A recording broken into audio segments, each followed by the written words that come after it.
Maurice Nicols, Psychological Commentary, Volume 2, based on his work with Gurdjieff in Birdlip, February 24th, 1945. Commentary on the Meaning of Aim in the Work, Part 3 of 3. How, unless we had many doubts, could we have any strength? How, unless we are continually tempted in the work, could we reach any new level of understanding? Even negative eyes are useful, provided we know how not to identify with them. Considering all these things, you will see how real aim, which has to take into consideration second force and has to be made cleverly or by sly man in oneself, is not quite what we expect and will not instantly bring beautiful rewards to us, beautiful instantaneous results. We may map a course out as a mariner does, but the master of sailing ship does not expect to go directly to his goal, although he intends to do so in spite of all weathers, all contrary winds. I would like all you to think of what real aim is in contrast to temporary but quite useful aim. And unless you have an idea of a higher level of humanity, the conscious circle of humanity, a far better state of humanity than we see on this earth, then it will be difficult to make real aim. All the concepts of the ideas of the work are necessary to make real aim, and one thing above all others is necessary, that we are dissatisfied with our level of being and feel that there is the possibility of change. Now, to recapitulate, real aim must be based on long observation of oneself and what the work teaches about how to reach a higher level of being. The first difficulty is that we do not remember ourselves, that we are not conscious. We do not drive our own carriage, but are in a public house drunk with our imagination. Then follows the teaching of identifying and how we are many and not one, how we say I as if it meant anything, how we are full of inner accounts, full of internal considering, and how we lie, how we spend our force in self-justifying and pretending to be what we are not, how we are full of pictures of ourselves which have nothing to do with our real selves, how we react to attitudes, how we speak from acquired opinions and never think for ourselves, how imagination creeps into everything we do or say or feel, how we are fast asleep in life but are carried along by mechanical reactions, how we are creatures of mental, emotional, and physical habit, how we never see it and attack our own ignorance, how we never take in new impressions about anything, how we are governed by vanity and pride and self complacency, and how we are not awake but so asleep and hypnotized that we follow every event of life and make no inner stand against it. And there are many things that the work teaches that we have to observe and see the truth about.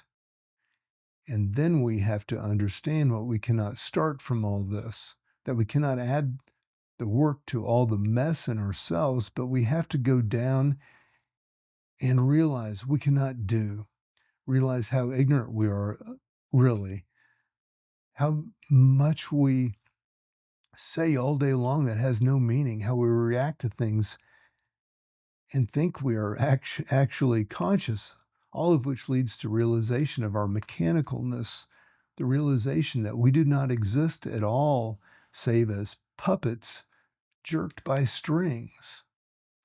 Now, how can such a puppet make an aim save to a greater puppet? If a puppet makes an aim, it will be merely puppetry.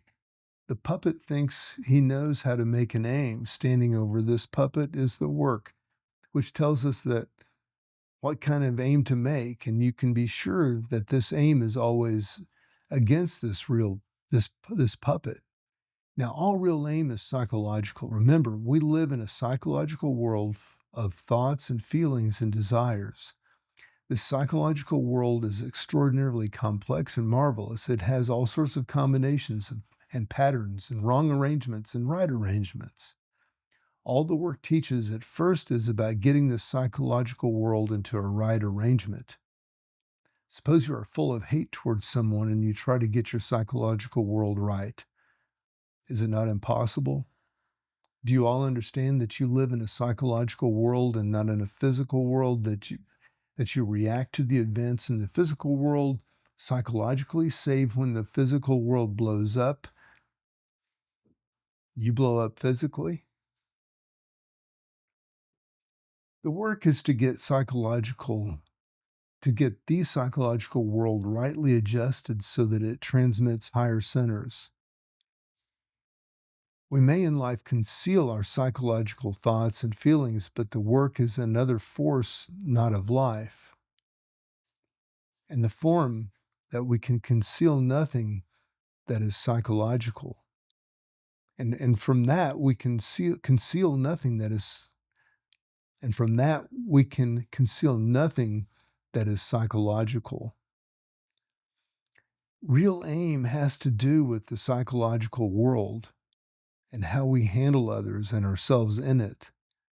In this world, we have to make entirely new associations, an entirely new pattern. The object of this work is to make this new pattern in the brain, to think in a new way, not as everybody thinks who is poised in life. Unless you think about the work and what it means, unless you see esotericism and its aim, unless you understand that man is a self-developing organism and can only develop by an entirely new kind of thought, then no new patterns are made in the brain. And so all undeveloped parts of the brain is unused. That is, that part can connect with the higher centers.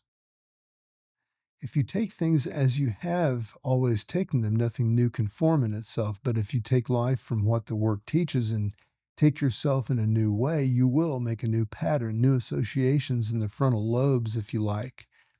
And these will connect with the higher centers. If your aim is right, this will happen gradually. But if your aim is a life aim, a purely ambitious aim, you will not form any new patterns, but just ordinary commonplace ones. That is why I said that a real aim nourishes your understanding of the work and a purely life aim does not. But if you include a life aim in the work aim, then the case is different. Then new associations can be made, and through new associations, a new feeling of oneself is created. In fact, through a new set of association, one feels oneself quite a different person. That is, one becomes psychologically a different person, provided one can die to the old associations. It is always interesting to reflect that higher centers are always trying to change us. We are self-developing organisms in the sight of higher centers. Contact with them can only develop us in the right way because everybody has created a different self-developing organism within his own destiny. The object of this work is to put us in touch with higher centers.